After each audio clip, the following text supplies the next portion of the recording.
Welcome to Design Stand-Up, Episode 23, Designing Emotional Interfaces of the Future, Part 2, by Gleb Kuznetsov of Smashing Magazine.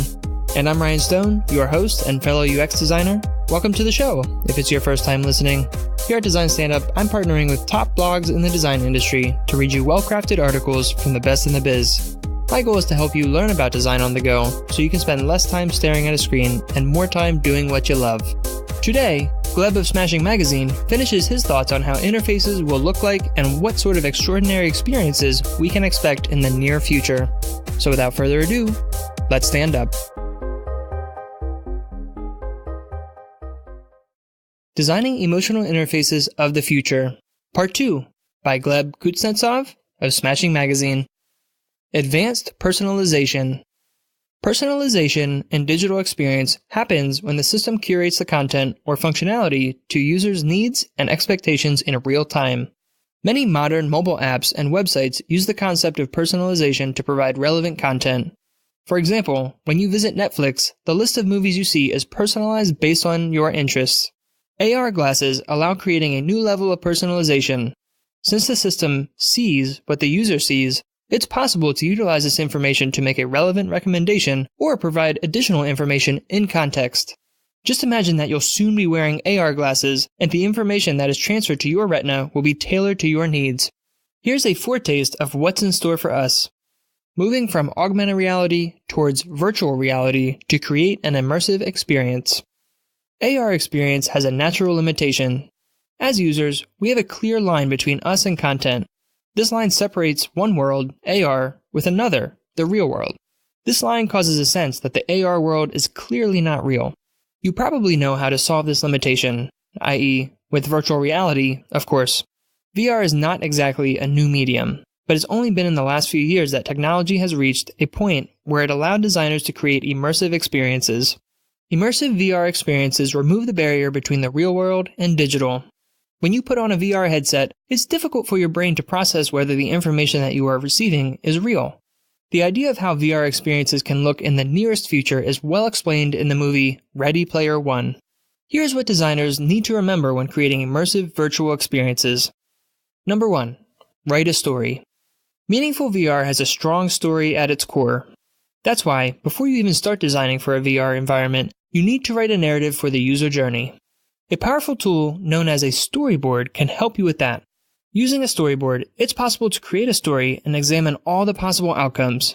When you examine your story, you will see when and how to use both visual and audio cues to create an immersive experience. Number 2. Create a deeper connection with a character. In order to make users believe that all things around them in VR are real, we need to create a connection with the characters played by the users. One of the most obvious solutions is to include a representation of users' hands in the virtual scene. This representation should be of actual hands, not just a rigged replica. It's vital to consider different factors, such as gender or skin color, because it'll make interactions more realistic. It's also possible to bring some objects from real life to a VR environment in order to create this connection. For instance, a mirror. When the user looks at a mirror and sees their character in the reflection, it enables more realistic interactions between the user and virtual characters. Number 3. Use gestures instead of menus.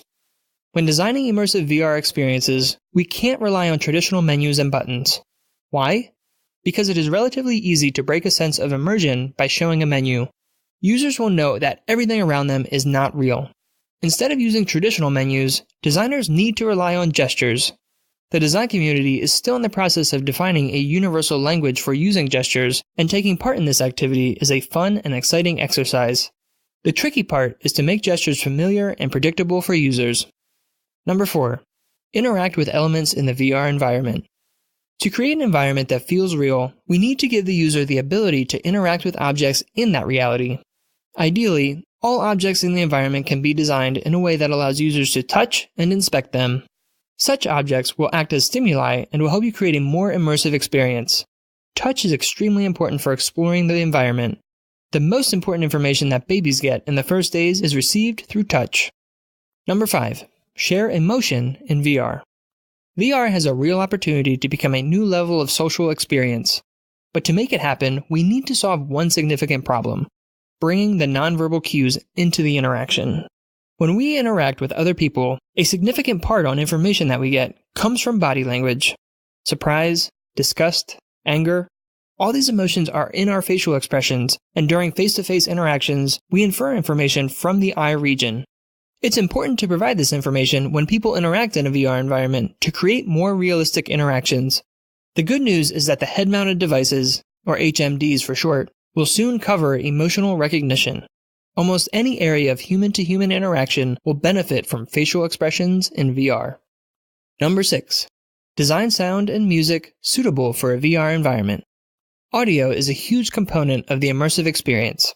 It's impossible to create a genuinely immersive experience without designing sound for the environment. The sound can both be used as a background element, for example, ambient sound of wind, or directional.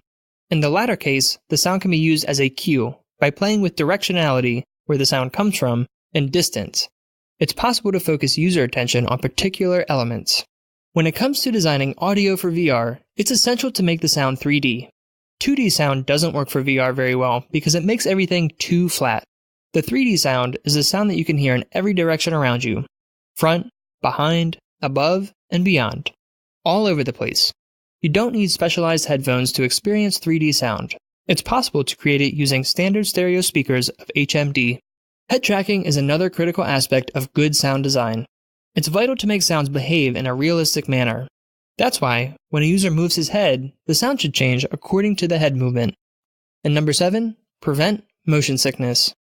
Motion sickness is one of the primary pain points in VR. It's a condition in which a disagreement exists between visually perceived movement and the vestibular system's sense of movement. It's vital to keep users comfortable while they experience VR. There are 2 popular theories on what causes motion sickness in VR. The first being the sensory conflict theory. According to this theory, motion sickness occurs as a result of a sensory disagreement between expected motion and motion that is actually experienced. And the second theory is the eye movement theory.